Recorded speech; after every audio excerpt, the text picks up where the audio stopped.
Padre del cielo, Señor, te damos muchas gracias, Padre, por permitirnos estar aquí, Señor, reunidos, Padre, en tu nombre, Señor, para estudiar tu palabra. Te damos gracias, Señor, por tu palabra, Señor, que nos dejaste escrita, Señor. Ayúdanos a meditarla hoy en esta noche, Señor. Danos un corazón sincero, Señor, dispuesto, Padre. Y también te pedimos, Señor, que le des ayuda a nuestro pastor, Señor, dale inteligencia y sabiduría, Señor. Y a nosotros, Señor, que tengamos esa disponibilidad, Padre, para aprender de lo que tú nos vas a enseñar hoy, Señor, en el nombre de Jesús, Señor, te lo agradecemos, Padre. Amén. Amén. Amén, amén. Pues vamos a ir al Evangelio de Marcos. Hoy como que, pues no como que ya vimos un tema del manual de doctrinas la semana pasada, y hoy vamos a ver el Evangelio de Marcos. Y hoy nos toca un pasaje realmente interesante. Vamos al capítulo 11 del Evangelio de Marcos, por favor. Y si es posible que mi hermana Lidia Marcos 11. Nos ayude a leerlo. Vamos al verso del 27 al 33. Le voy a pedir, hermana, que lo lea muy despacito, a ver si agarramos algo en el aire que nos pueda decir de qué se trata, y todos los demás estemos muy atentos, sigamos nuestras Biblias con la mirada, no hagamos ruido para que se oiga perfectamente. Evangelio de Marcos, capítulo 11, vamos a leer, recuerden, el versículo del 27 al 33. Es un pasaje muy bonito que lleva por título La autoridad de Jesús. Vamos allá. Adelante, hermano. Volvieron entonces a Jerusalén, y andando él por el templo, vinieron a él los principales sacerdotes, los escribas y los ancianos, y le dijeron: ¿con qué autoridad haces estas cosas, y quién te dio autoridad para hacer estas cosas? Jesús respondió, les dijo: os haré yo también una pregunta, respondadme, y os diré con qué autoridad hago estas cosas. ¿El bautismo de Juan era del cielo o de los hombres? Respóndenme. Entonces ellos discutían entre sí, diciendo: si decimos del cielo, dirá: ¿por qué pues no lo creísteis? Y si decimos de los hombres, pero temían al pueblo, pues todos tenían a Juan como un verdadero profeta. Así que respondiendo dijeron a Jesús: no sabemos. Entonces respondiendo Jesús les dijo: tampoco yo os digo que con qué autoridad hago estas cosas. Chan, chan, chan, chan. Qué fuerte, ¿no? Si ustedes no saben, ¿Ven? yo tampoco. Ustedes no saben, yo tampoco. Ustedes no me dicen, yo no les digo. Bueno, pues vemos este pasaje. Vamos primero a analizar la parte del texto. Acuérdense que debemos de recordar que cuando leemos los evangelios es de mucha utilidad investigar los evangelios sinópticos. ¿Qué nos dice otro evangelio? El pasaje que hoy estudiamos podría tener alguna diferencia que nos podría aportar información, así es que debemos estudiar qué hay en otros. Vayamos, por ejemplo, yo se los voy a decir, pero para que lo anoten ahí, porque si lo leemos todo nos vamos a dilatar mucho tiempo. Vamos a anotar Mateo 21 del 23 al 27. Ahí encontramos este mismo pasaje, la autoridad de Jesús. Si nosotros analizamos aquí Mateo 21 del 23 al 27, ahí lo único que le está agregando, casi el texto es el mismo, prácticamente es el mismo, pero le está agregando que se acercaron a él mientras enseñaba. Y de ahí en adelante todo es similar. ¿Qué estaba enseñando? Que es enseñar, pues es como predicar, es hablar de la palabra de Dios, es predicarles a las personas que estaban ahí. Cuando vamos al de Lucas, que es el otro sinóptico que está en Lucas 20, vamos a agregarle, Lucas 20 del 1 en adelante, vamos a agregarle que también, como en el de Marcos, nos dice que estaba enseñando en el templo. Ahí dice, Lucas 20, versículo 1 dice, sucedió un día que enseñando Jesús al pueblo en el templo. En el de Marcos dice que iban pasando, estaban cerca del templo. Aquí dice que estaban en el templo. Y anunciando el evangelio llegaron los principales sacerdotes y los escribas con los ancianos y lo increparon, ¿no? Ahora, vemos la diferencia con el de Marcos. Y bueno, esto quizás no nos pueda decir mucho, pero sí nos dice que estaba en el templo, no nada más andaba cerca, que estaba en el templo. Y el otro nos dice que estaba predicando en el templo. Si le creemos al de Marcos, estaba cerca del templo, y si le creemos al de Lucas, les dice que estaban en el templo. Hay que recordar que Lucas tomó esto de todos lo que le platicaron estas cosas, no fue uno ni dos, fueron varios. Aquí Marcos se pudo haber equivocado, acuérdense que atrás está Pedro dictándole todas estas cosas, ¿no? Diciéndole todo y lo está escribiendo y acomodando Juan Marcos. Entonces se le pudo haber ido.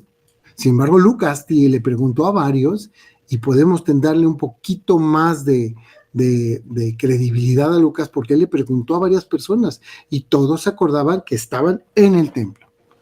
Sea como fuere, pues estaba ahí, muy cerca del templo, y estaba predicando. Entonces, con esta información podemos ver la reacción de los personajes que lo increpan. Y entonces, agregando la información, vamos a ir a los versículos que ahora nos dice. Empecemos por uno muy interesante. La autoridad desconocida. Bueno, pero antes quiero preguntarles. Ya todos lo leyeron, ya todos más o menos lo analizaron y quiero que lo leamos una última vez. Todos dense un segundo para leer ese pasaje otra vez, a ver qué encuentran. Y les quiero preguntar de qué nos está hablando el pasaje, qué es lo que nos quiere enseñar. Les doy 2 minutos para que lo lean, 1 minutito. Disculpe, pastor, que Marcos, ¿qué? Porque no pude yo entrar. 11, 27 al 33. Marcos 11, del 27 al 33. Gracias, pastor. Gracias, hermanita Irma. Marcos 11, del 27 al 33.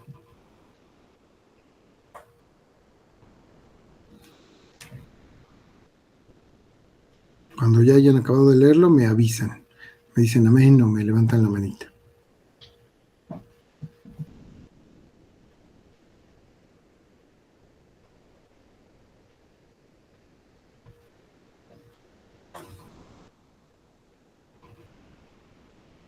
¿Ya lo tienen?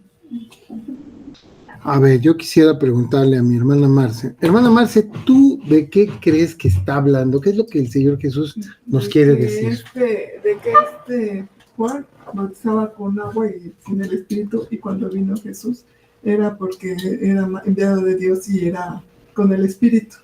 Por eso tenía esa autoridad de Dios. Bueno, es una idea. Vamos a ver qué otras ideas. Por acá, ¿quién, Lauri? Que no me vea. Que no me vea. ¿Tú qué opinas? ¿Yo qué opino? Bueno, opino que los escribas estaban poniendo en duda lo que hacía Jesús y por supuesto lo que hacía Juan, pero la gente creía lo que hacía Juan. Entonces, cuando le preguntan a Jesús que por qué hace esas cosas, pues él como que los condiciona, ¿no? O sea, bueno, yo les digo, pero si ustedes me dicen lo que yo les voy a preguntar. Entonces, al no saber qué responder para no quedar mal con la gente, pues le dicen, pues no sé. Y Jesús pues también les dice, pues yo tampoco sé. Yo tampoco sé. Acá en línea, ¿quién me quiere decir de qué habla Jesús? A ver, levanten su manita. Adelante con toda confianza, por favor. No importa si nos equivocamos o si acertamos, lo importante es que busquemos, que estemos acostumbrados a ver qué dice la Escritura. Adelante, don Julio. Bueno, yo puedo ver en el pasaje habla de lo que es la autoridad de Cristo.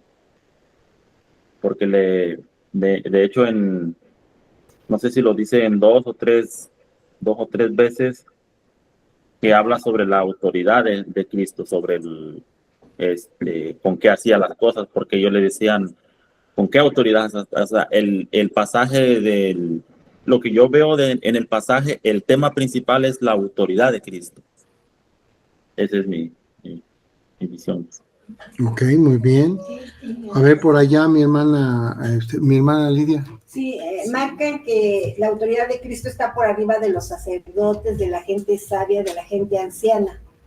Y se da a notar por el conocimiento que él tiene, porque les hace una pregunta que ellos no pueden contestar, siendo gente sabia, ¿no? Porque está hablando de sacerdotes, sabios y gente grande, ¿no? Escribas.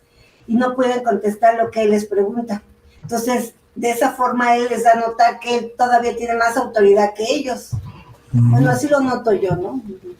Ok, por ahí está Vero. Vero, ¿tú qué opinas? Si puedes hablar, si no, con toda confianza, dime, no puedo. Pues yo digo que ahí pues los fariseos siempre tenían como un conflicto entre, como ellos querían tener siempre la autoridad y no les gustaba que Dios mostrara que Jesús también daba esa autoridad que venía de Dios. Jesús estaba demostrando que su autoridad que él tiene se la da Dios. Y me imagino que los fariseos no les gustaba eso, no les gustaba tener como alguien que le quisiera quitar esa autoridad a ellos, porque ellos se creían que se lo sabían de todo a todo, ¿no? Y yo digo que pues, para agregar en el pasaje, sí, obviamente Marcos y Mateo y Lucas, los fariseos siempre querían tentar a Jesús para que realmente cuestionaran enfrente de la demás gente, porque sabía que estaban ahí en un templo y hay mucha gente que han de demostrarle a él que, pues, ¿quién te ha dado a ti el derecho? ¿Quién te crees tú? ¿Realmente tú te crees como un Dios o eres cerquita de Dios? O realmente quieren cuestionar su autoridad por la misma razón de que, como dicen todos, Pues quieren hacerle una trampa a los fariseos por decir, sí. nosotros sabemos más que tú, no tú más que nosotros, ¿no? Yo Muy digo bien. así, lo veo. Muy interesante también. Hermana Provi, ¿usted qué opina? También, pastor, que era su autoridad y estaba más, él tenía más autoridad que todos ellos y tenía más palabra que enseñarnos que todos ellos, aunque ellos se sentían que podían todo, la verdad es que no sabían nada. ¿Alguien más quiere, antes de que continuemos, que alguien más quiera opinar? Con toda confianza, ¿eh? El chiste es que le busquemos. Pues fíjense que, aunque el título dice la autoridad de Jesús, el título, hay que recordar que los títulos no los pone el Señor Jesucristo.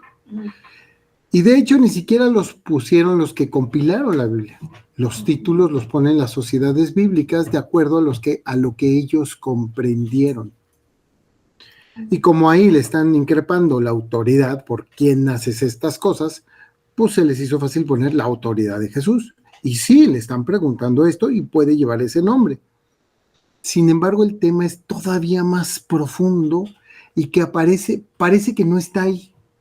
Cuando lo leemos decimos, ¿a poco dice eso? Pero ahorita que lo vayamos estudiando se van a dar cuenta. Vamos a nuestro primer selección de versículos, que son Marcos 11 del 27 y del 28. Y yo se los leo, ¿no? Que dice ahí 27, Marcos 11, 27 y 28, dice ahí: volvieron entonces a Jerusalén y andando por el templo vinieron a él los principales sacerdotes, los escribas y los ancianos y le dijeron: ¿con qué autoridad haces estas cosas? ¿Y quién te dio autoridad para hacer estas cosas? Le preguntan al Señor Jesús. Fíjense que tanto en este tiempo como en aquel tiempo, pues es vergonzoso que ellos, que eran los que conocían las Escrituras, le preguntaran con qué autoridad hacía estas cosas.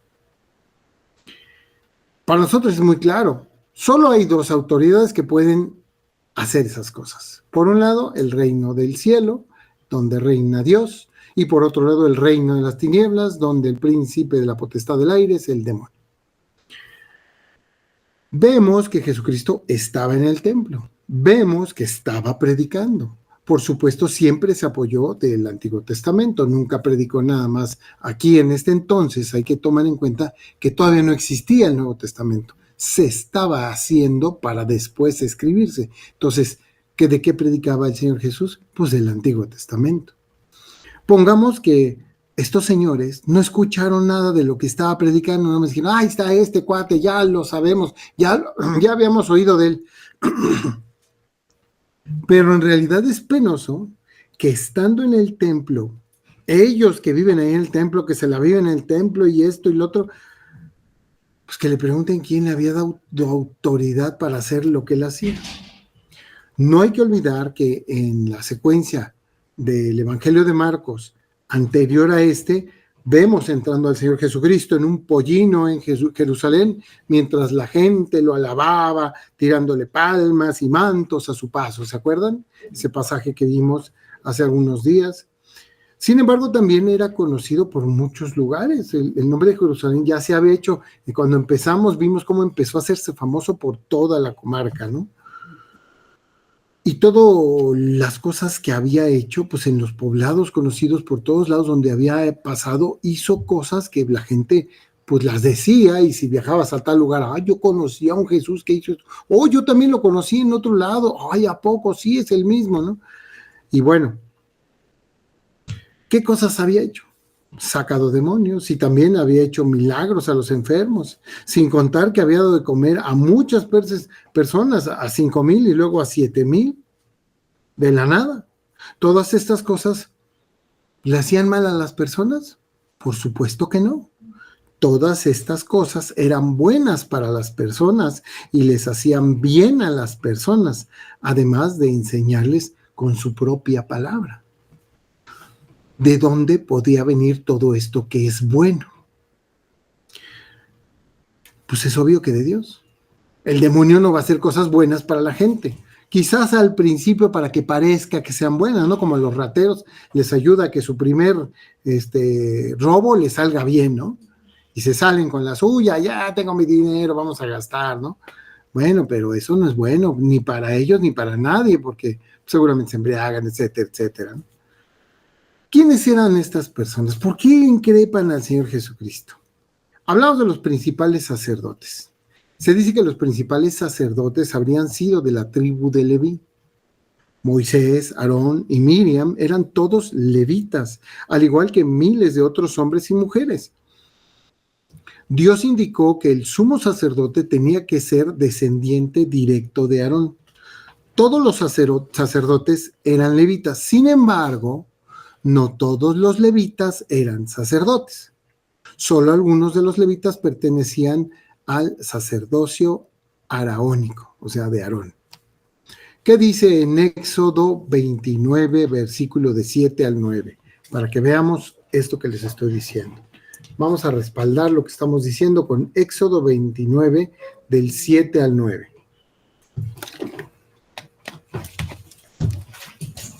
Éxodo 29, del 7 al 9.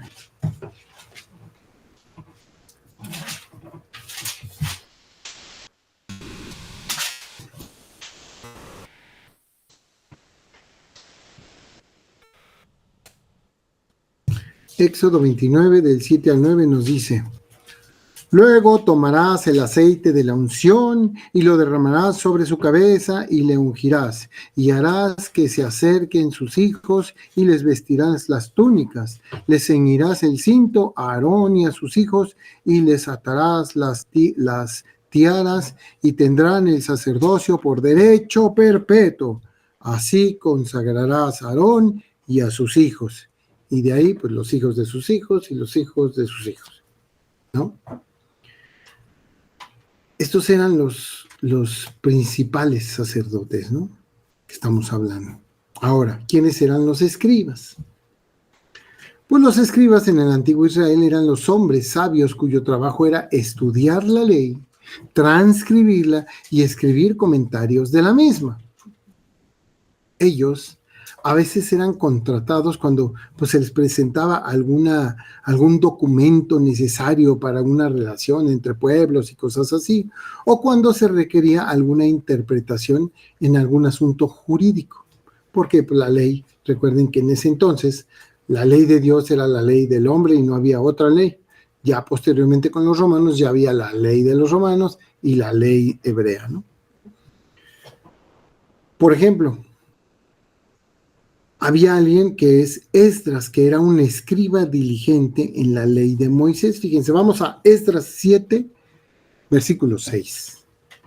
Esdras 7, versículo 6. Anótenlo para que no se les vaya, y si no lo alcanzas a leer ahorita, pues no se preocupen, yo se los leo, ya después lo vuelven ustedes a leer. Esdras capítulo 7, verso 6 dice: Esdras subió de Babilonia. Era escriba dirigente en la ley de Moisés que Jehová, Dios de Israel, había dado. Y le concedió el rey todo lo que pidió, porque la mano de Jehová, su Dios, estaba sobre Esdras. Esdras, este profeta que nosotros lo conocemos, era un escriba. ¿Se dan cuenta? Los escribas, bueno, se tomaban muy seriamente su trabajo de preservar la escritura. Copiaban y volvían a copiar la Biblia minuciosamente. Se decía que no se permitían más de 5 errores, porque si no la destruían y la volvían a hacer desde el principio. Incluso contando las letras y los espacios que había en la escritura para asegurarse que cada copia fuera correcta. Podemos agradecer a estos escribas judíos por preservar las porciones del Antiguo Testamento en nuestras Biblias. Con seguridad nosotros podemos decir que la misma que escribió Moisés fue la misma que hoy tenemos en nuestras manos. Sin embargo, el teléfono de Marce, sin embargo, los escribas a veces iban más allá de la interpretación de las escrituras y añadieron muchas tradiciones humanas a lo que Dios había dicho. Ellos se convirtieron en unos profesionales en explicar la letra de la ley, ignorando el espíritu de la ley. El espíritu que está detrás de esa ley. Las cosas pues empeoraron tanto que las regulaciones y las tradiciones que los escribas añadieron a esta ley pues, se consideraron más importantes que la propia ley de Dios. Esto dio lugar pues a muchos enfrentamientos entre Jesús, los fariseos y los escribas. Y lo vemos ahí en los evangelios. Al inicio del Sermón del Monte, por ejemplo, Jesús pues conmovió a su audiencia declarando que la justicia de los escribas no era suficiente para hacer que alguien llegara al cielo. Eso lo vemos en Mateo 5:20. Porque os digo que si vuestra justicia no fuere mayor que la de los escribas y fariseos, no entraréis en el reino de los cielos. Híjole, ¿qué nos está queriendo decir? Que ninguno de esos dos grupos iba a entrar en el reino de los cielos. Si tu justicia era como la de ellos, ya te habías quedado, ¿no? Los ancianos. Bueno, quizá uno de los primeros pensamientos que viene a nuestra mente, pues son las personas de mayor edad que están en la congregación. O también que sean las personas mayores o los modelos de liderazgo bíblico. En ambos testamentos, los ancianos jugaban un papel de liderazgo importantísimo en la sociedad, en la religión y en el gobierno.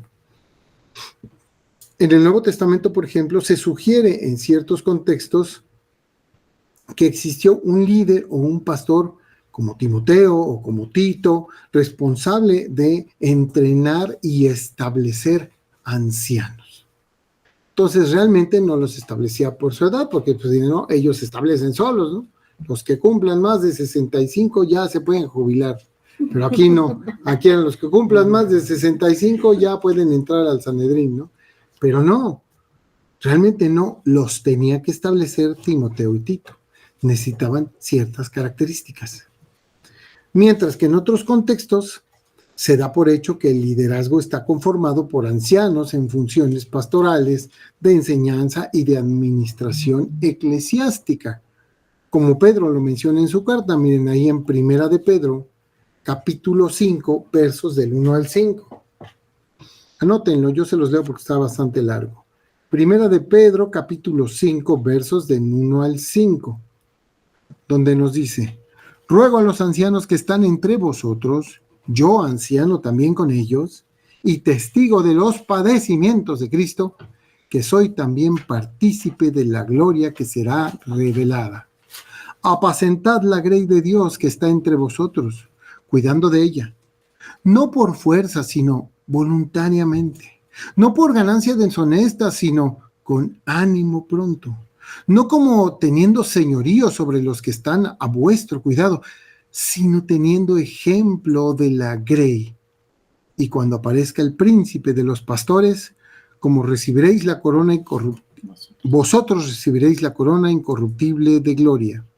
Igualmente, jóvenes, estad sujetos a los ancianos, y todos sumisos unos a otros, revestidos de la humildad, porque Dios resiste a los soberbios y da gracia a los humildes. Que al final vemos que ya recuerda el Antiguo Testamento, ¿no? Pero es lo que nos dice. Esas características tenían que tener los ancianos. No buscar cosas, ganancias deshonestas, no buscar señorío, no corromperse. Entonces se escogían con esas características los que iban a enseñar. Y a esos que enseñaban les llamaban ancianos. Es importante identificar el significado del término anciano, ¿no? Porque en el Nuevo Testamento los términos anciano y episcopo, que significa supervisor u obispo, pues eran intercambiables, aunque no totalmente sinónimos. El término anciano, del griego presbúteros, denota la dignidad de su función, en tanto que episcopo señala a los deberes inherentes al título. ¿Sí?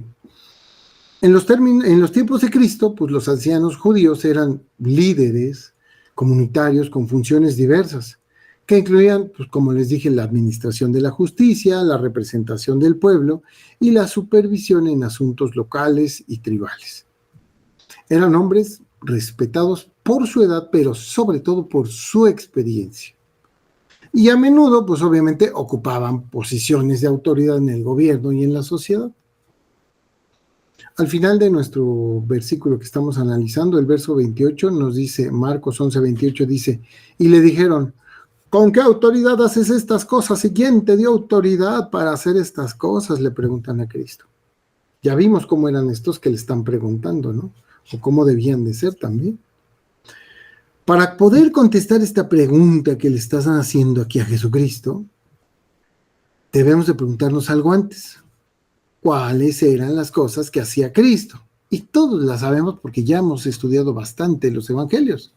En su mayoría, pues sanar personas, sacar demonios, ¿sí? De todas esas personas que estaban endemoniadas, alimentar, enseñar, etcétera, etcétera, etcétera. Darle vista a los ciegos, hacer caminar a los tullidos. O sea, ayudaba a las personas. Se veía su autoridad, ¿no? Que Dios mismo le dio y que él se sentía ya, bueno, pues con autoridad, realmente era él como Dios. Exactamente, tanto nosotros como ellos podrían darse cuenta que todas estas cosas las hacía Jesucristo, eran buenas y que le hacían bien a las personas.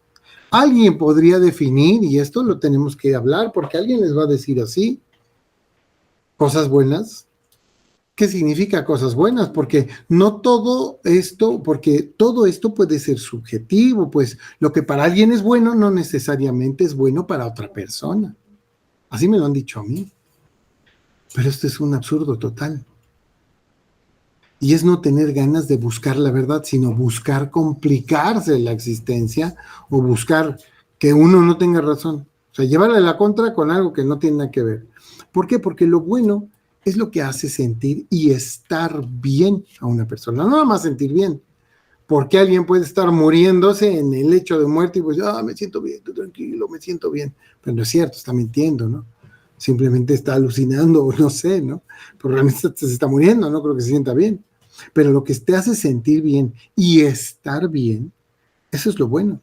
Porque cada definición tiene que buscarse objetivamente y no subjetivamente.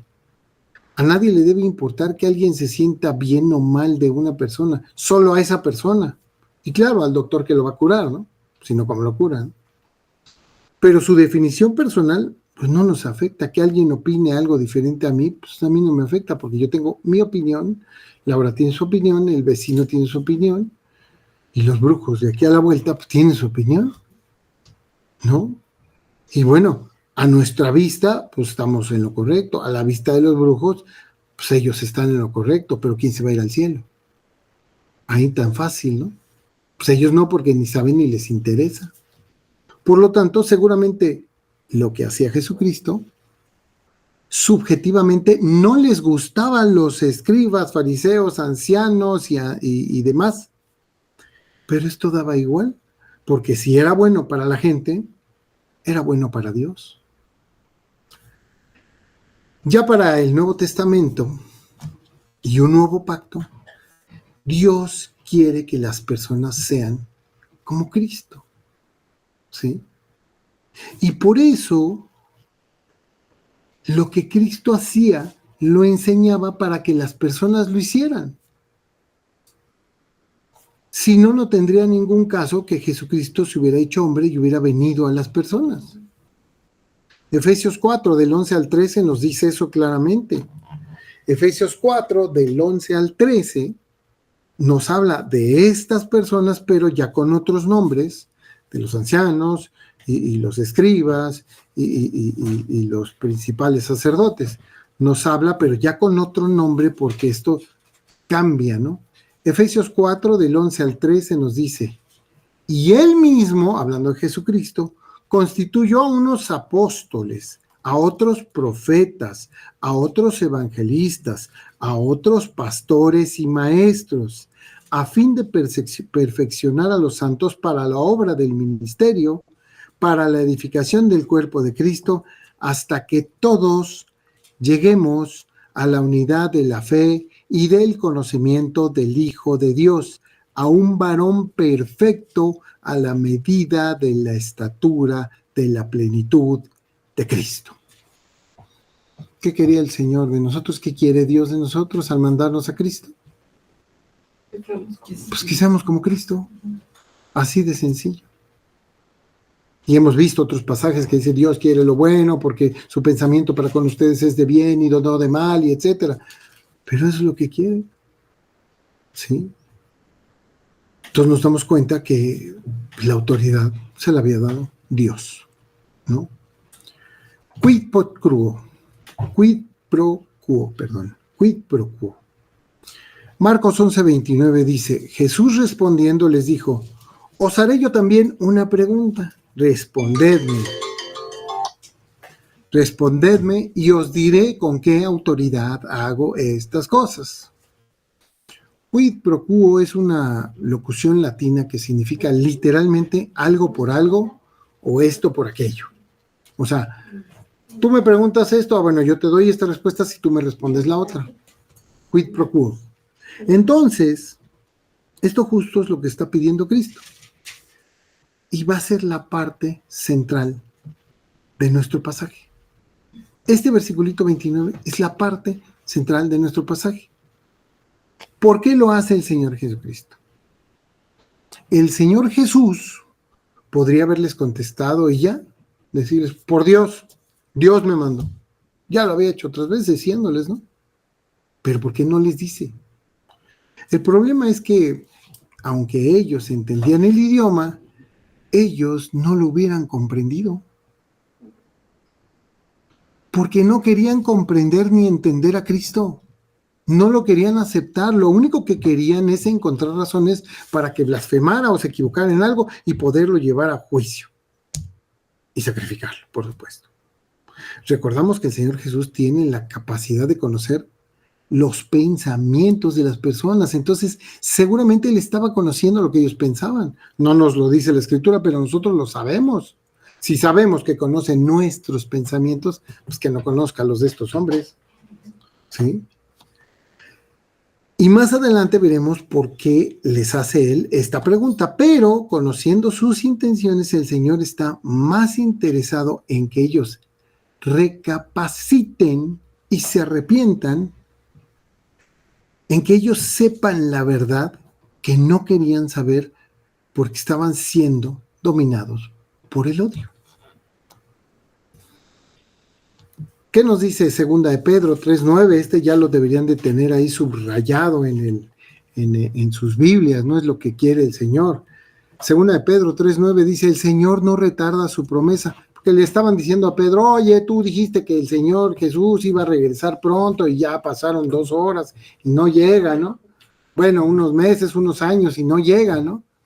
Y dice, el Señor no retarda su promesa, según algunos la tienen por tardanza, sino que es paciente para con nosotros, no queriendo que ninguno perezca, sino que todos procedan al arrepentimiento. ¿Qué quiere el Señor Jesús? Que ninguno perezca y todos procedan al arrepentimiento. Ese es su carácter, es la manera de ser del Señor Jesús. El Señor no les contesta aún porque quiere que ellos recapaciten y crean en Él y con esto puedan arrepentirse.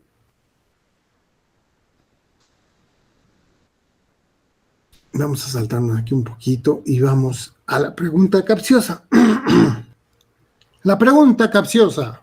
Marcos 11:30.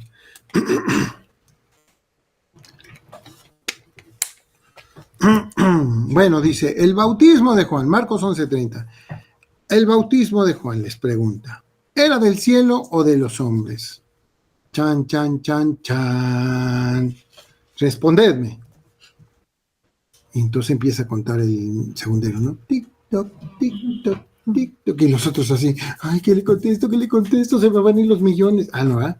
No es de los 365,000 pesos, ¿verdad?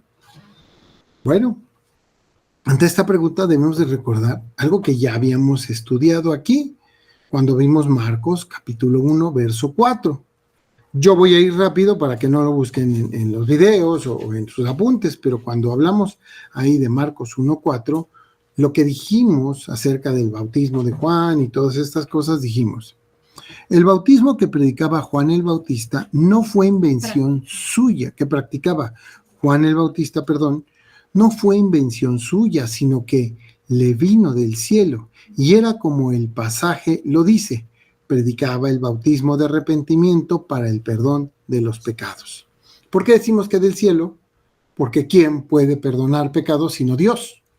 Proviene de Dios. Proviene de Dios. Cristo dio a entender el origen celestial de este bautismo cuando vimos este pasaje, que le hace esta pregunta, ¿no? El bautismo de Juan, ¿de dónde era? Del cielo de los hombres. Estoy leyendo Marcos 21:25. Ellos entonces discutían entre sí diciendo, si decimos, Mateo, 21:25. Si decimos del cielo nos dirá, ¿por qué? Pues no le creíste. Y si decimos de los hombres, tememos al pueblo porque todos tienen a Juan por profeta. Pero también Juan escribió de esto, Juan 1:32-34, donde dice, también dio Juan testimonio diciendo, fíjense lo que dice Juan, cuando dio testimonio, dice, vi al Espíritu que descendía del cielo como paloma y permaneció sobre él, y yo no le conocía, pero el que me envió a bautizar con agua, aquel me dijo, sobre quien veas descender el Espíritu y que permanece sobre él, ese es el que bautiza con el Espíritu Santo. Y yo le vi y he dado testimonio de que este es el Hijo de Dios. Ese es el testimonio de Juan. ¿De quién era el bautismo de Juan? De Dios. Luego dice lo que dijimos en aquella vez, las multitudes venían para ser bautizadas por Juan. Lucas 3:7 dice, y decía a las multitudes que salían para ser bautizadas por Juan, oh generación de víboras, ¿quién os enseñó a huir de la ira venidera? ¿Quién le dice a esa gente, salgan para que se bauticen? ¿Alguna persona que corrió la voz? ¿O habrá sido el Espíritu que les decía a estas personas, vayan, salgan con Juan y bautícense? Los dirigentes de Israel rechazaron el bautismo de Juan. O sea, no era la primera vez que rechazaban a Cristo. Ya lo rechazaron con el bautismo de Juan. Lucas 7:30. Más los fariseos y los intérpretes de la ley desecharon los designios de Dios respecto de sí mismos, no siendo bautizados por Juan.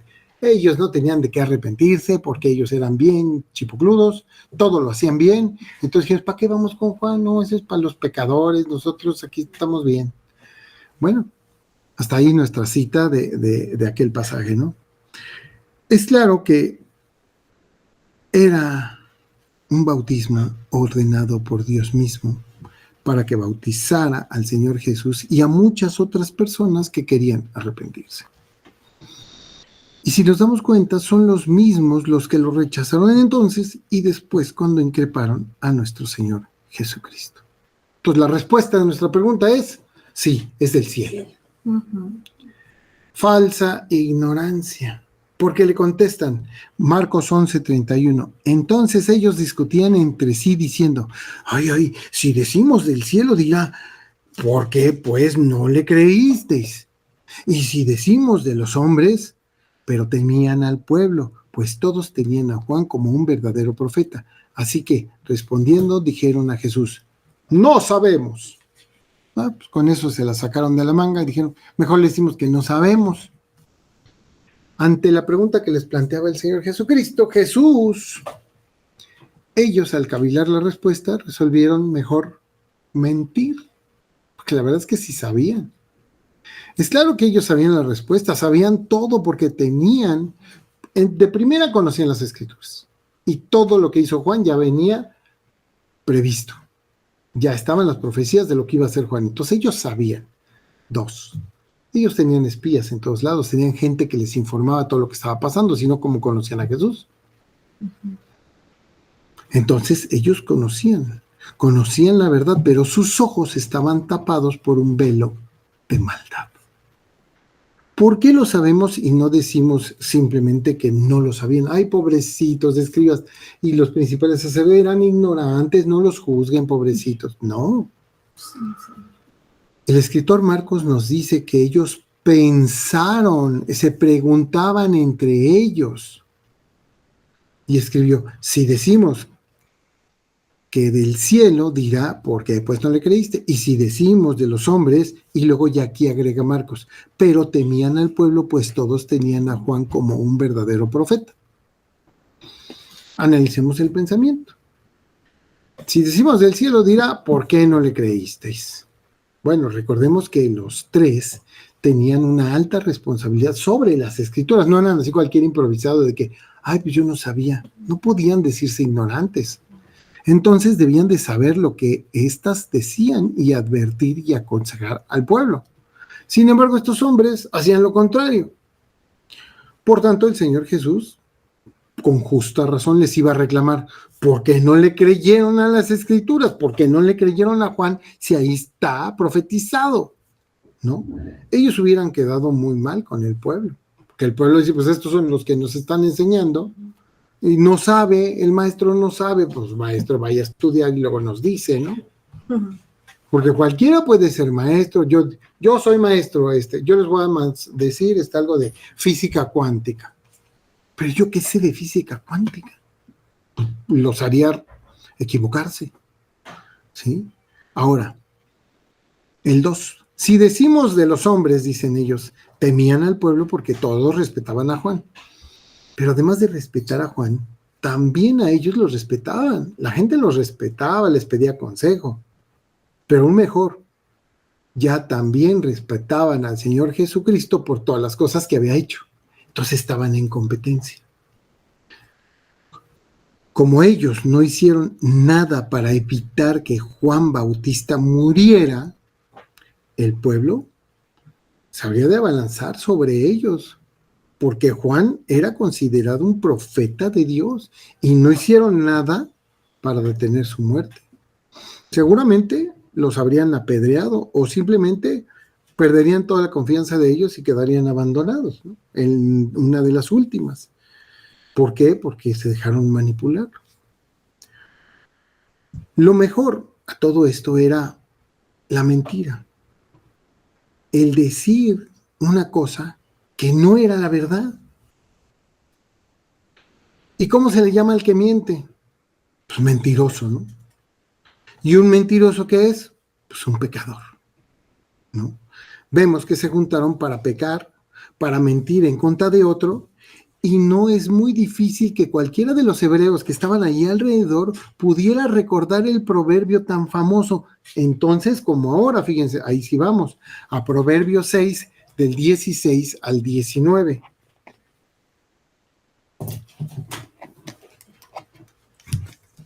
Proverbios 6, del 16 al 19. Este también es de los más bonitos que debemos de, bueno, no es tan bonito realmente, pero pues toda la palabra del Señor es bonita, pero dice cosas bien fuertes. Pero es bonito. Mi hermano José de Vero, si me puede hacer el favor de leerlo. Claro que sí, pastor. Proverbios 6, del 17 a 19, ¿verdad? 16, ¿no? 16, perdón. Sí, sí. 6 cosas aborrece Jehová, y aún 7 abomina su alma: los ojos altivos, la lengua mentirosa, las manos derramadoras de sangre inocente, el corazón que maquina pensamientos inicuos, los pies presurosos para correr al mal, el testigo falso que habla mentiras y el que siembra discordia entre hermanos. Amén. Con su iniquidad ellos habían caído en todo esto que dice el proverbio. Era clara su condena, pero aunque ellos pues no les importaba, solo les importaba lo que dijera el pueblo. ¿Se dan cuenta? Solo lo que dijera la gente. No les importaba que se fueran a ir al infierno. Solo les importaba lo que dijera el pueblo. Solo nos queda Marcos 11:11 y con esto yo les voy a dar una conclusión. Marcos 11:11 dice: entonces respondiendo Jesús les dijo: tampoco yo os digo con qué autoridad hago estas cosas. Ok, adiós. Ellos fueron el rival más débil, ¿no? Marcos 11:11. Entonces respondiendo Jesús les dijo. ¿Sería el último? 11:30. Ay, 11:30 y tantos, perdón. 11:30, ¿y qué dijimos? 33, perdón. Se me va la onda. Con esta parte final del texto quiero hacer las conclusiones de este pasaje. Porque lo que dice el Señor es bastante claro, no podemos darle vuelta de hoja, o sea, simplemente dice lo que dice y es muy claro, no deja lugar a dudas. Él cumplió lo que prometió y como ellos no contestaron, pues él tampoco.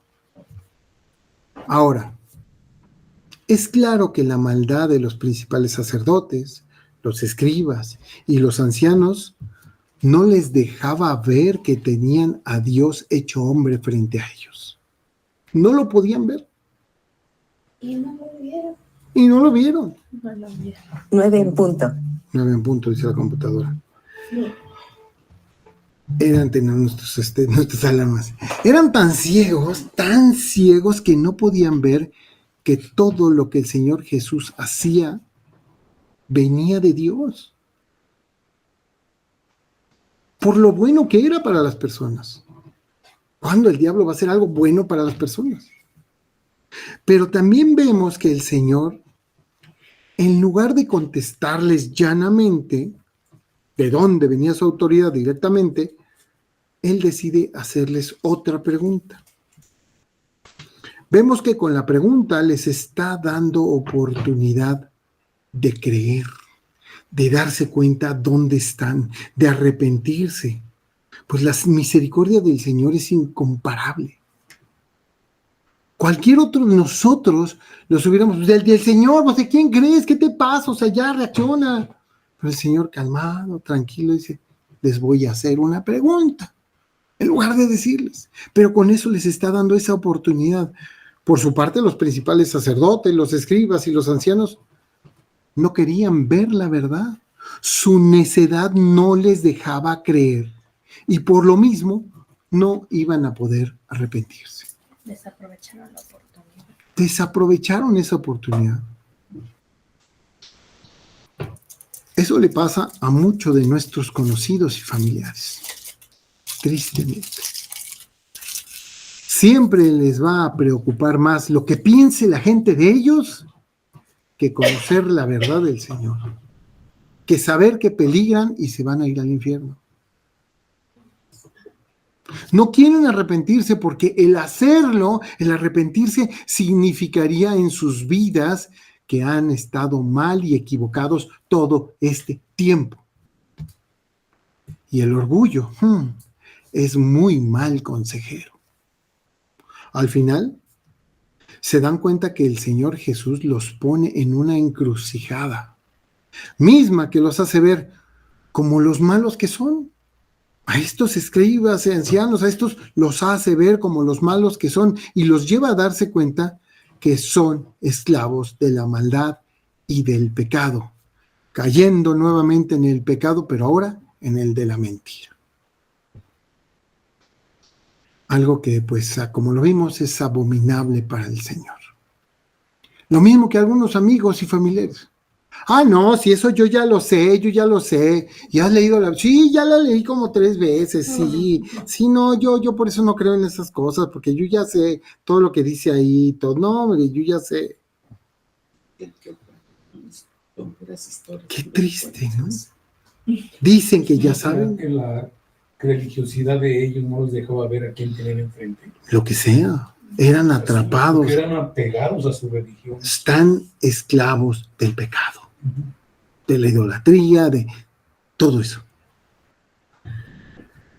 El Señor no les dice por misericordia, porque no quiere que ellos buscan que Él blasfeme, pero el Señor Jesucristo busca que ellos no blasfemen, quitándole la gloria y la honra a Dios de los cielos por haber mandado a su Hijo y ellos no darse cuenta y decir, estas cosas que haces no son de Dios. Eso es blasfemia, quitarle la honra y la gloria de cosas que son de Dios, quitárselas a Dios y ponérselas a otro.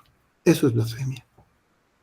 Entonces el Señor Jesús está impidiendo que ellos blasfemen, porque Él lo sabe. Debemos de entender esto que sucede porque también sucede con aquellos que conocemos y que no quieren reconocer la verdad de Cristo y de su Escritura. Y ahí está el mensaje que trae este pasaje. No se ve, está escondido. Pero cuando lo vamos a estudiar, nos damos cuenta de la misericordia de Cristo, que en vez de contestarles y vámonos a lo que sigue, les pone una encrucijada para que ellos se reflejen a sí mismos. Este pasaje nos lleva a darnos cuenta cuántos velos hay que no dejan que las personas lleguen a Cristo y se liberen del pecado. Yo les digo, hermanos, oremos por cada uno de estos familiares y amigos que tenemos, que los conocemos y sabemos que son buenas personas.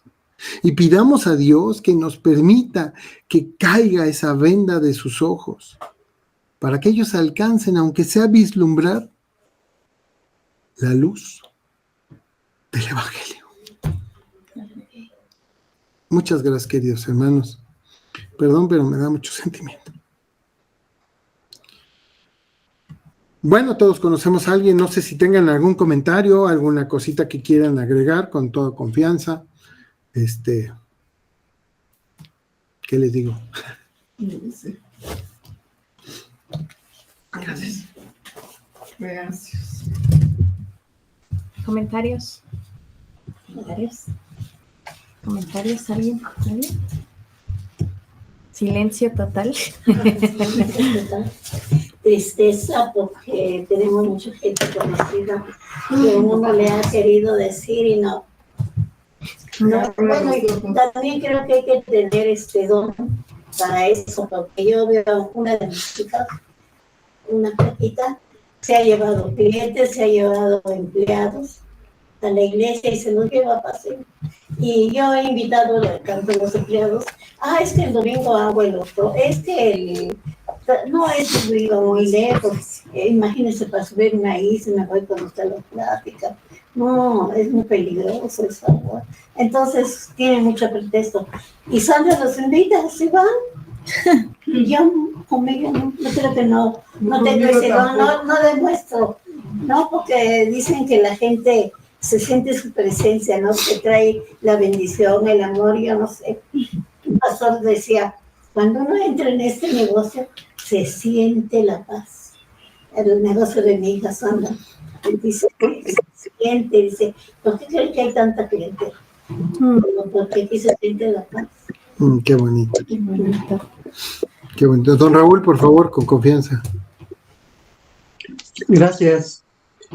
Mira, estoy aquí haciendo una pequeña reflexión un poquito antes con estas Estas personas, estos sacerdotes principales y los escribas y los ancianos, ellos se sentían que eran la máxima autoridad en ese tiempo, que eran los más sabios, con la más alta autoridad, y creo que se sintieron pues superados, se sintieron rebasados, y que alguien pasó por encima de ellos tomándose la autoridad. Por eso es que preguntan tan enérgicamente, ¿quién te dio la autoridad? ¿Sí? ¿Quién te dio la autoridad? Ahora sí que con permiso de quién, se sintieron rebasados y preguntaron con esto, pero nunca se imaginaron que Jesús, sabiendo que era todavía infinitamente más poderoso que ellos y más sabio, pues les puso una pregunta que no pudieron contestar, y al sentirse atrapados en ese momento, pues lo más fácil para ellos fue decir, no sabemos, ¿no? Entonces, creo que por ahí fue también un poquito que ellos se sintieron rebasados y que Jesús estaba haciendo cosas sin la autoridad de ellos, ¿no? Creo.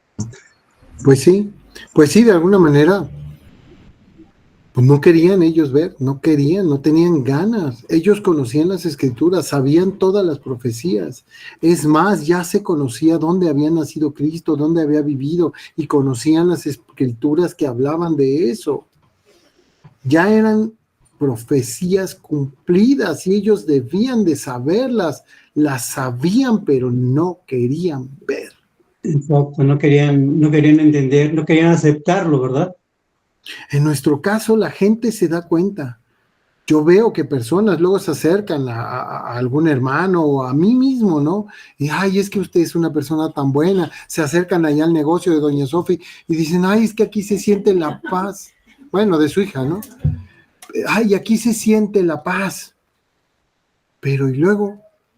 ¿Por qué no se convencen que Cristo está en nosotros y que las cosas que hacemos es por la autoridad de Dios? ¿Por qué no se convencen? Porque no quieren verlo. No es que usted no tenga el don, es que hay gente que no quiere verlo, como estos hombres. Esa gente que usted habla de los sacerdotes principales, no querían ser menos porque ya eran ellos, eran grandes. Entonces al ver la potestad del Señor, pues se hicieron chiquitos, y no, es que se dejaron cerrar, se cerraron para no querer entender, pero como usted dice, sí entendían, sí sabían, pero no le quisieron dar lugar porque se les iba a bajar lo que ellos eran, ya eran señores, ¿no? Grandes. Y es lo que vivimos en nuestro mundo. Hoy vivimos un mundo de egoísmo, donde la gente solo se interesa por ellos mismos y le interesa su propia gloria, le interesa la codicia, le interesa la posesión. O sea, no les interesa ayudar, ser humildes y decir, no, pues hay algo más que yo, ¿no? Les interesa a ellos ser sus propios dioses. Los gobiernos, qué bárbaros, no dejan. Entonces, ¿cómo podemos nosotros decirles, mira, hay que ser humilde como Cristo? No, humilde yo ni que fuera a ser humilde, no, ni lo mande Dios. Se ve la humildad como algo malo, como feo, como algo que no debe uno de aspirar a eso porque nos hace daño, cuando realmente pues es la única manera de llegar a la verdad, de llegar a una buena convivencia y de llegar al cielo, ¿no? ¿Alguien más que quisiera comentar algo, alguna pregunta, alguna duda? Ya no les digo recetas de cocina porque aquí tengo a doña Prodi. Bueno, hermanos, Dios los bendiga, que pasen una excelente noche. Ya son las 9:15 y con este tiempo nos despedimos con una oración. Claro. Amado Señor y Padre del cielo, te damos como siempre, Señor, toda la honra, toda la gloria, porque eres tú el único que la merece.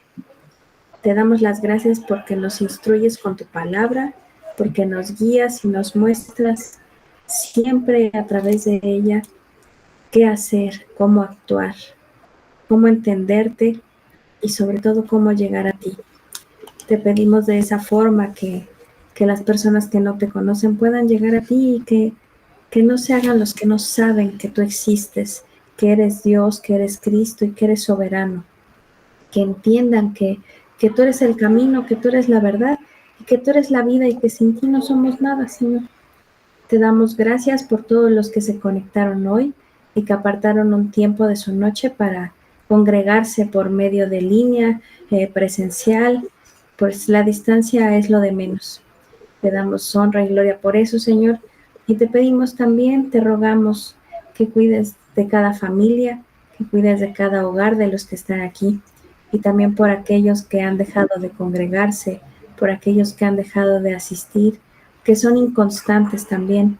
Te pedimos por ellos, ayúdalos y guíalos. Tú conoces su corazón, conoces las situaciones que pasan, solo te pedimos que los ayudes. Gracias, Padre, llévanos con bien hasta nuestro hogar y de la misma forma te pedimos que los que quedan en casa, pues que pasen una excelente y maravillosa noche. En el nombre de Jesús, amén. Amén. Amén. Hasta luego, hermanos. Pasen Pásenla muy bonita bien. noche. Buenas noches. Gracias. Buenas noches. Ana María. Muchas gracias.